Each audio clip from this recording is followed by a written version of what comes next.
Hello everyone, welcome back to my another new food video. আজকে আমি আপনার সাথে শেয়ার করব কলিজা ভাজি বা কলিজা ভাজার রেসিপি। যারা একই ধরনের রান্না খেতে খেতে বোরিং হয়ে গিয়েছেন তারা চাইলে এই রেসিপিটা বাসায় একবার ট্রাই করে দেখতে পারেন। তো এই জন্য প্রথমে আমি নিয়েছি মুরগির কলিজা।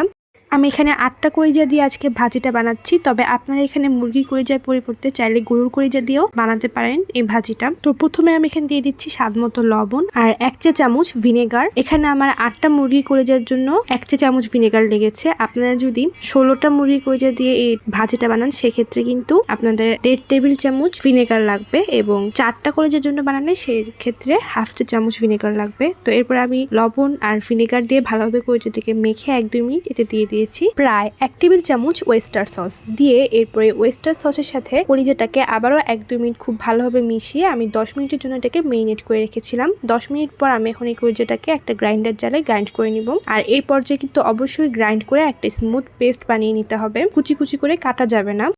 এরপর আমি কলিজা ভাজিটা বানানোর জন্য একটা বিশেষ মশলা বানাবো। এই জন্য আমি এখানে 3 সেন্টিমিটার একটা দারচিনি, 4টা এলাচ আর 6টা লবঙ্গকে কাঁচা অবস্থায় বেটে নিব। আর এই ক্ষেত্রে কিন্তু মশলাগুলোকে টেলে তারপর বাটা যাবে না, একবারে কাঁচা অবস্থায় বাটতে হবে। এতে করে ভাজির ঘ্রাণটা অনেক সুন্দর আসবে, এবং ঘ্রাণ সুন্দর আসলে অবভিয়াসলি খেতে অনেক ভালো লাগবে। এরপর আমি একটা বাটিতে নিয়ে নিয়েছি 1/2 কাপ পেঁয়াজ কুচি, 2 টেবিল চামচ কাঁচামরিচ কুচি আর স্বাদ মতো লবণ দিয়ে আমি উপকরণগুলোকে ভালোভাবে একটু ছেনে নিব। এই উপকরণগুলোকে সেই পর্যন্ত ছানতে হবে যতক্ষণ না অবধি পেঁয়াজ থেকে রসটা বেরিয়ে আসে।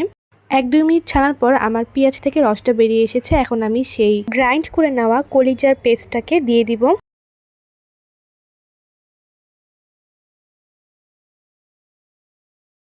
এখন আমি এই পেঁয়াজ মরিচের সাথে কলিজার পেস্টটাকে খুব ভালোভাবে এভাবে মিশিয়ে নিব। এখন আমি এটি দিয়ে দিব আমাদের সেই তৈরি করে নেওয়া স্পেশাল মশলার পেস্টটা, 1 টেবিল চামচ, 1 টেবিল চামচ চিলি ফ্লেক্স, 1 টেবিল চামচ ধনে গুঁড়া আর 1 চা চামচ জিরা গুঁড়া। আমি কিন্তু জিরাটাকে সামান্য একটু টেলে তারপরে গুঁড়া করে নিয়েছি। এরপর আমি সবগুলো উপকরণকে আবারও কলিজাটার সাথে খুব ভালোভাবে মিক্স করে নিব। আর এই কলিজা ভাজিটা বানানোর সময় কিন্তু অবশ্যই কলিজাটাকে প্রথমে এভাবে ছেনে পেঁয়াজ মরিচ দিয়ে এরপরে রান্না করতে হবে, এতে করে কিন্তু ফ্লেভারটা অনেক ভালো আসে।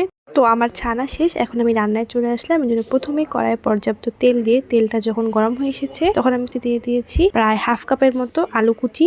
এরপর মিডিয়াম হিটে আমি আলুগুলাকে প্রায় 5 মিনিটের মতো ভেজে নিব। 5 মিনিট ভাজলেই দেখা যাবে আলুগুলা প্রায় অনেকটাই সিদ্ধ এসেছে। এই পর্যায়ে আমি এখানে দিয়ে দিচ্ছি আমাদের সেই পেঁয়াজ মরিচ দিয়ে ছেনে নেওয়া কলিজার পেস্টটাকে দিয়ে। এখন আমি চুলার আঁচটা মিডিয়াম রেখেই এই আলুর সাথে কলিজার পেস্টটাকে 2-3 মিনিট একটু রান্না করে নিব। আমরা অনেকেই মুরগির কলিজা থেকে একটা বাজে গন্ধ আসার কারণে সেটা খেতে পারি না। তারা চাইলে কিন্তু অনেকগুলো মুরগির কলিজাকে একসাথে জমিয়ে তারপর এরকম ভাজিটা করে খেতে পারেন। তো এই তো কথা বলতে বলতে আমার কলিজাটা ভাজা হয়ে গিয়েছে অনেকখানি। এখন আমি এখানে দিয়ে দিব প্রায় 2 টেবিল চামচ লাল মরিচের গুঁড়া।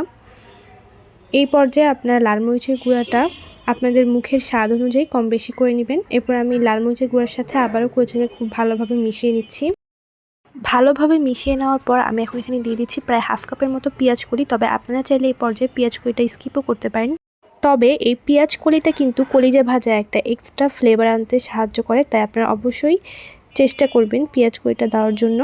তো এরপর পেঁয়াজ কলিটা দিয়ে আমি আবারও 5 থেকে 6 মিনিট ভালোভাবে এটাকে ভেজে নিব। আর এই পর্যায়ে অবশ্যই চুলার আঁচটা মিডিয়াম থাকবে। আর আমি ভাজার সময় এরকম একটু ছড়িয়ে ছড়িয়ে ভেজে নিচ্ছি যেন কলিজাটা ভালোভাবে ভাজা হয়। তো 5 থেকে 6 মিনিট ভালোভাবে ভাজার পর এখন আমার কলিজা ভাজিটা অলরেডি তৈরি হয়ে গিয়েছে। আর এই কলিজা ভাজিটা বানানোর জন্য আমার টোটাল সময় লেগেছিল 10 থেকে 12 মিনিট। 10 থেকে 12 মিনিট রান্না করলে কিন্তু এনাফ। এই কলিজা ভাজিটা থেকে কিন্তু মুরগি কলিজার মধ্যে যে একটা উটকো গন্ধ আছে সেটা একটুও আসেনি, কারণ আমি এটাকে ভিনেগার আর ওয়েস্টার সস দিয়ে 10 মিনিটের জন্য মেরিনেট করে রেখেছিলাম। এরপর এটার মধ্যে বিশেষ বাটার মশলা ব্যবহার করেছি, এজন্য এটা তো গন্ধ আসেনি। উল্টো এটা থেকে খুবই একটা কি বলবো সুঘ্রাণ এসেছে, আর খেতে তো অসাধারণ হয়েছে। সেটা আমি আসলে বললে আপনারা বুঝতে পারবেন না, পাশে একবার ট্রাই করলেই তা বুঝতে পারবেন। So make this food and enjoy with your family. By.